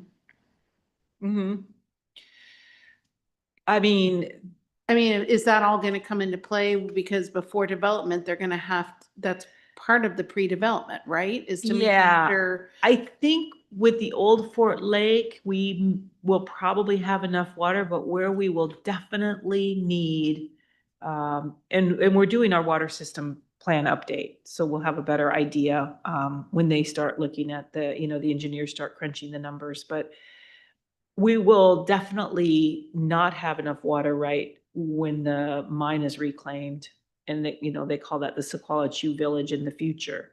So the city has already, we have pending water right application that's been sitting within ecology for at least a decade now. That's how long it takes, because our water law is based on first in line sort of thing. And however, if somebody can pay to be first in line, they would have to pay all of the other people out that are ahead of them waiting for their water rights. So so there, there's kind of some nuances to all of it. But yes, in essence, if you don't have the water available through the water right, like you just simply don't have enough water anymore, it's a little complicated, because then you can't just say no. You'd have to look at what other means could you provide water, and that could be, it could be, for example, looking at the way that you're using your water. All that irrigation water doesn't need to be put on the lawns. It may be able to, so there's a lot to it, actually. It's not just a hard no, but storage, how much are you actually required? What are your storage capacities, and can you lower how much your storage is to provide a little more capacity? Those are the kinds of things that engineering would look at.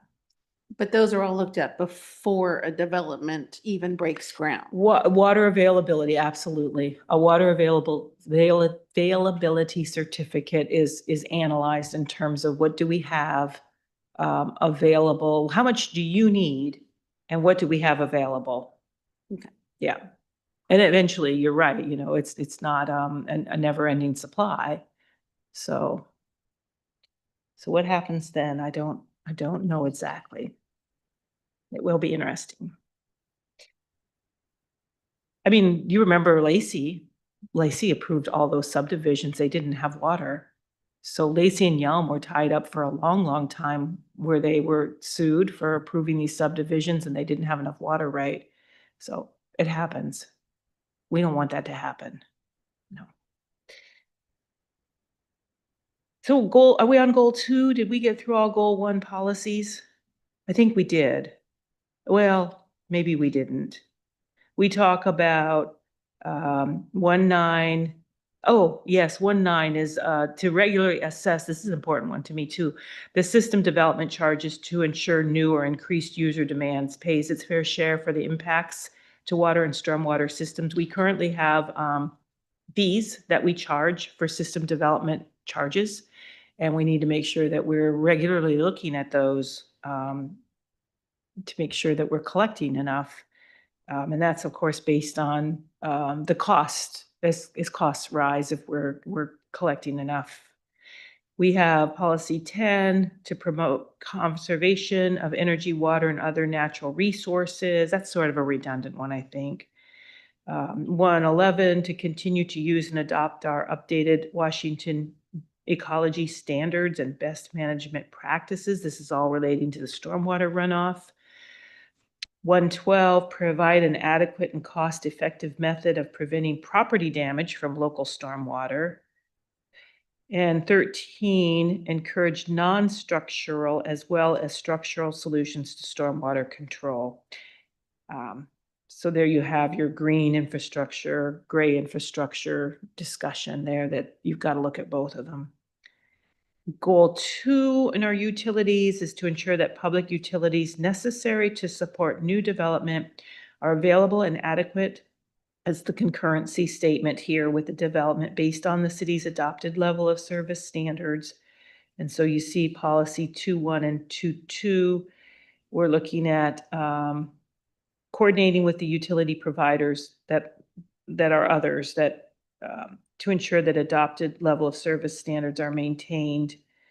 And 2.2, provide the following options for each development for which adequate public facilities. So we have options and they are to mitigate all of their impacts or revise their proposed development to reduce their impacts or phase their development to coincide with the availability of how they can be concurrent, basically. This is a phasing approach. So in terms of utilities, this is sort of other things that could be done if they are having trouble showing concurrency.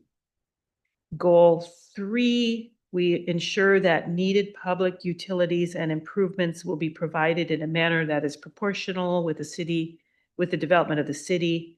And we saw that language in the capital facilities goal as well.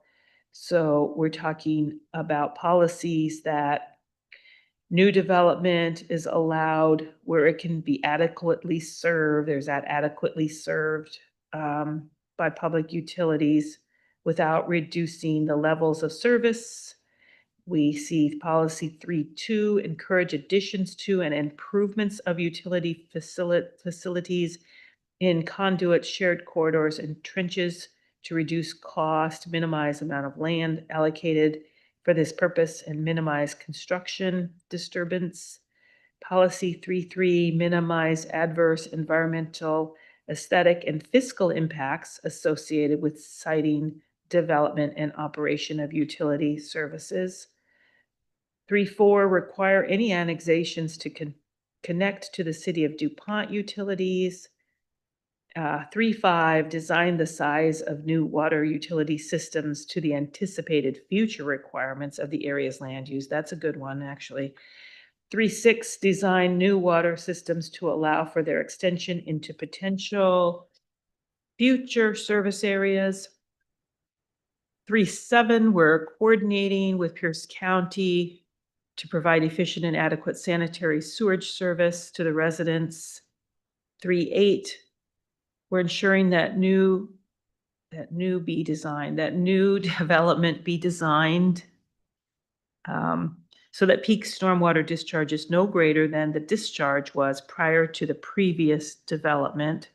So they can't increase their stormwater discharge.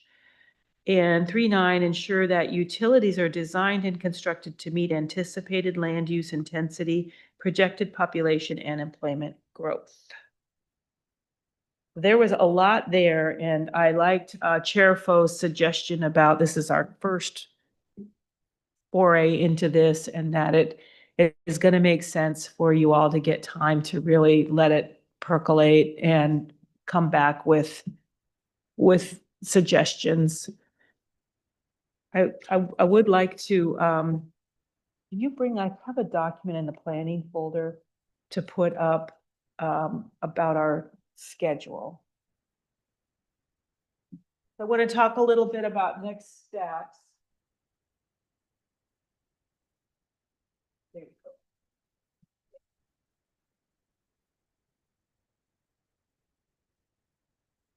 So we are really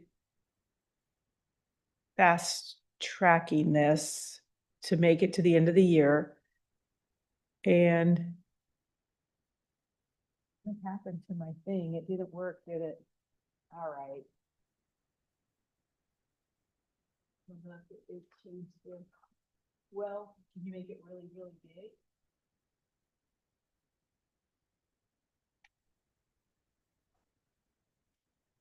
So those little tiny itty bitty, oh, there we go. So I just wanted to show on the screen for anybody that might be watching and also for us to talk through. We have on November 4th, we're gonna have an open house in the chambers here from 4:30 to 6:30.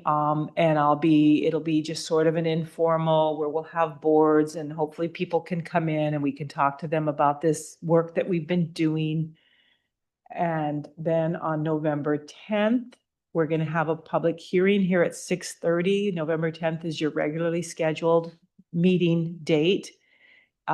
Depending on how many people want to come in and talk, I would anticipate we'd convene at our 6:30 time, open the public hearing, close the public hearing, and if we still have time, maybe to discuss more about the capital facilities and the park plan, if you guys don't mind a long meeting, we could work on that a little bit. But then on November 17 would be your special meeting at 6 o'clock.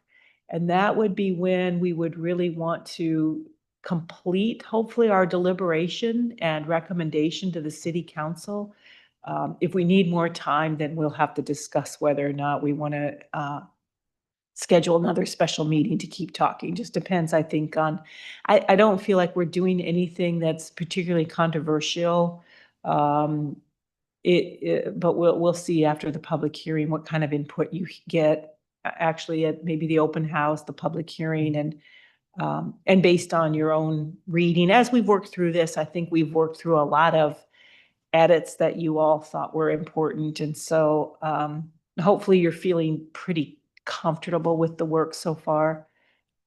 But that's where we're heading. And, with the idea that hopefully by the end of November, you all would be sending this off to the council for their adoption. And that is everything that I have on the comp plan agenda tonight, Chair Foe. Just a quick note, but November 4th is also an election day. Mhm. So if somebody needs to do the last minute voting, we might be taking that time away 4:30 to 6:30. So we are conflicting two things at the same time. So maybe it would be ideal if we have another day. Well, we've already noticed it, and actually my thought was like, it might be a really fun civic afternoon for somebody, right? They're gonna be out, they're gonna be voting, they can swing by here and check out the DuPont comp plan update all in the same evening. I mean, does it get any better than that? And it's not like you have to be here from 4:30 to 6:30. Right, because it's not gonna be just come in anytime between that time frame and. But I do have a procedural question. Mhm.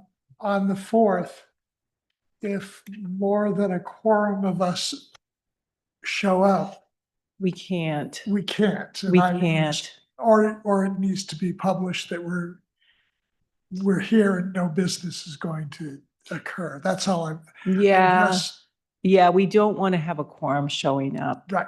Right. And so maybe amongst yourselves, you can kind of say like, well, hey, I think I'm going to be from 4:30 to 5. Somebody else could, Right, come in understood. and stagger your time and you'd be fine. I just wanted to point out that Yeah. Yeah, thank you. a couple things have to happen. Would, do we question. need to, on the 10th of November, Barb, do we need to consider potentially beginning at 1800 versus 1830? Could you say that again? Yeah, do we need to move the start time up for the public hearing if we think we're going to be a little bit longer than normal? We cannot do that because we have the tree commission on November 10th, because that's a regularly scheduled meeting day for us. Okay. I wish we could, but would it help if I brought cookies or something? if we're going to be late. But you're going to be remote, right?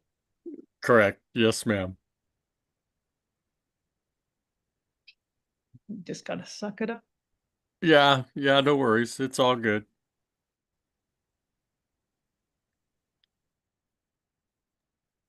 I had a question. Are you going to email us that chapter we just went over?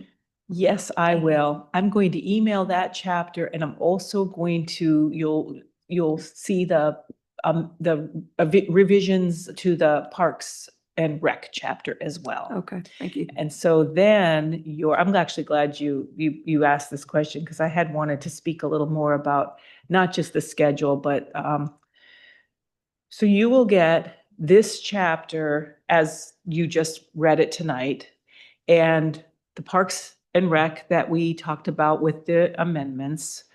And even though, no, I'm going to make the changes to this, because my goal then is to have all of these chapters on the city's website tomorrow under our comp plan update website, because those are going to be the documents that the public can use for their comment or input on the hearing. So, so look for these. We didn't have a lot to do with this, at least on what we talked about tonight.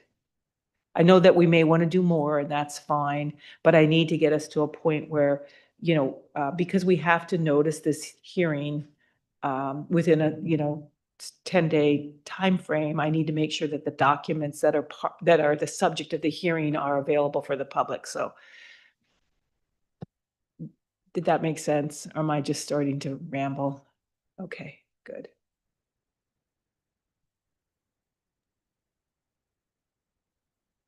Any other questions, commissioners?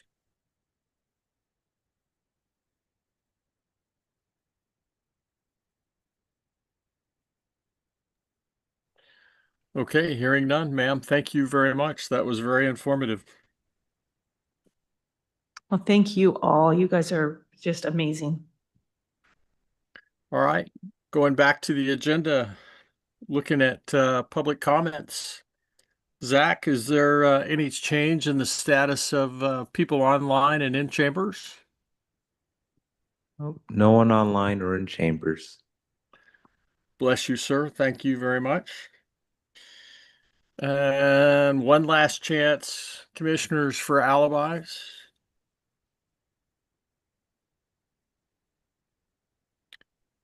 Okay, hearing none. I'll be remote on the 10th, but I should be in person on the 17th. Thank you all for your hard work. Appreciate it. Lots of great commentary and good questions. Keep doing the good work you're doing. And we'll see you on the 10th of November. Meeting adjourned.